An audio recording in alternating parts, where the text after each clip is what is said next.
see. We'll see what happens going forward. But I don't know.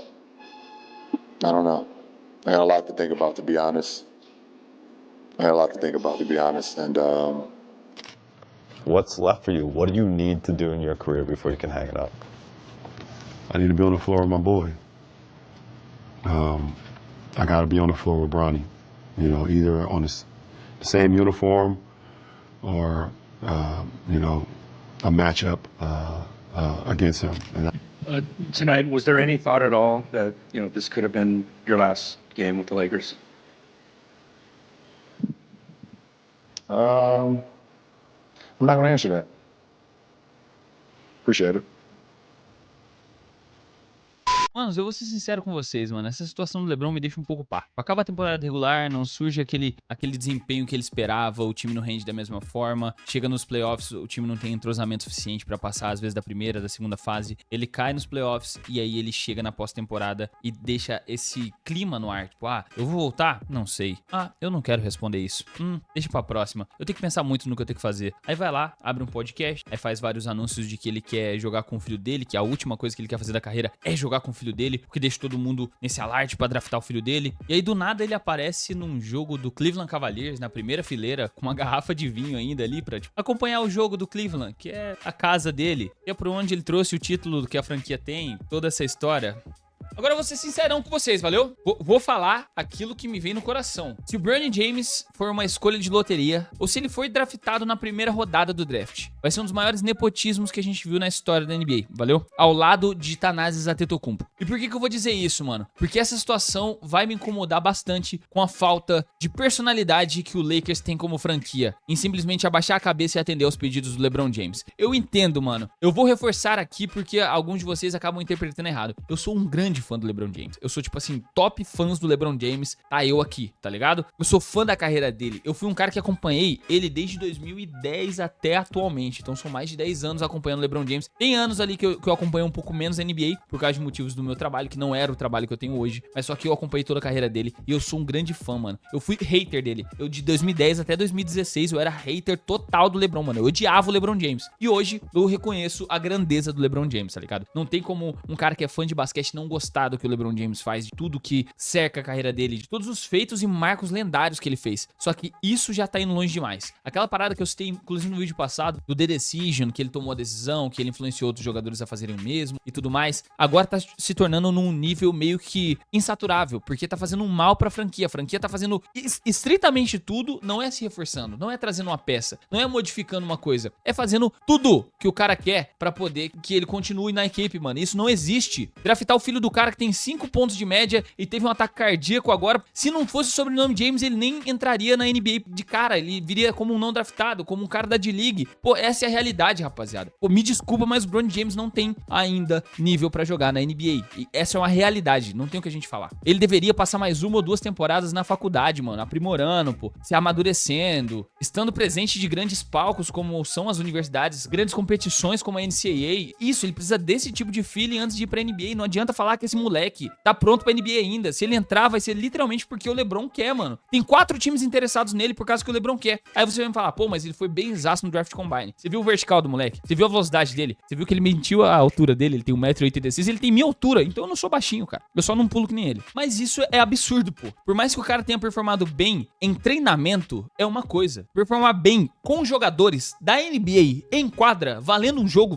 de verdade mesmo, é outra coisa, pô. Então, enfim, mano. O atleticismo ele tem, a genética ele tem, os melhores treinadores, os melhores médicos, os melhores estudos têm ao alcance dele. Nasceu numa família bilionária, então ele é talentoso, ele sabe jogar basquete, ele é bom defensor, ele é muito atlético, mas só que ele não tem experiência e não tem nível ainda pra jogar na NBA. Ponto final. Essa é a minha opinião. De verdade, eu acho que o Bronny não tem a mínima capacidade de entrar hoje na NBA e fazer alguma diferença pra alguma equipe. Se alguém draftar ele pra trazer o LeBron junto, pra manter ele no Lakers, vai ser apenas por LeBron James, apenas pelo sobrenome. Alguém precisava falar isso, rapaziada. rapaziada. E mais, vamos lá, vamos além, porque não vamos parar por aqui, né? Temos 3 nomes para head coach que estão sendo os mais cotados para assumir o posto no Lakers. E dentre eles estão Tyronn Lue. Eu acho difícil este nome porque ele já tem uma certa história com o Clippers. O Clippers precisa de um cara como o Tyronn Lue, um cara com a experiência, com o know-how que ele tem, um cara que já foi campeão da NBA, inclusive já treinou o LeBron James. Eu acho difícil dele sair do Clippers pra ir pro Lakers, tipo assim, mudar de time na mesma cidade, ainda mais com tudo aquilo que a gente já citou aqui a respeito do Clippers no último vídeo que eu fiz. Vou deixar até aqui em cima. Eles precisam de um líder como o Tyronn Lue. Não só isso também, mas precisam dar um jeito de renovar com as superestrelas, mas enfim. O James Borrego, esse aqui eu tenho uma opinião um pouquinho diferente a respeito dele. Eu acho que ele é um bom técnico, ele fez um bom trabalho lá no Charlotte Hornets, mas o mais engraçado vai ser se o LeBron James for, tipo assim, influenciar pra trazer um técnico na qual Michael Jordan demitiu, tá ligado? Enfim, seguindo. O problema com o James Borrego, mano, sendo sincero, é que foi aquilo que eu citei no último vídeo a respeito do Lakers. Um cara pra poder liderar um time que tem LeBron James, Anthony Davis, ele precisa ser a voz acima do LeBron. Ele precisa ser um cara que o LeBron respeite. Ele precisa controlar o ego dos jogadores, das superestrelas que tem no time dele. E eu não sei se o James Borrego vai ser esse cara. Simples assim. Ele pra comandar jovens estrelas, como o Brandon Miller, que tá em ascensão agora, rookie. Ele comandar LaMelo Ball, por exemplo, que é uma jovem estrela que tá com problema de lesão. É uma coisa. Ele comandar LeBron James e Anthony Davis, um top 75 all time, um dos melhores jogadores de todos os tempos, é muito mais complexo. Vai um nível muito além que eu não sei se o James Borrego é esse cara. Simples por isso. Não que ele não tenha capacidade de ser um bom técnico, beleza? O outro nome, Kenny Atkinson, um cara que era técnico do Kevin Durant lá no Brooklyn. Inclusive o Kevin Durant foi um dos caras que incentivou para a demissão dele. Vai ser também engraçado que o LeBron James vai influenciar para trazer um cara que o Kevin Durant pediu para demitir. E por último, temos ele. Você deve ter visto pela thumb, né? J.J. Redick, sim, o cara que tá como repórter da ESPN, o ex-jogador do Clippers, o cara que teve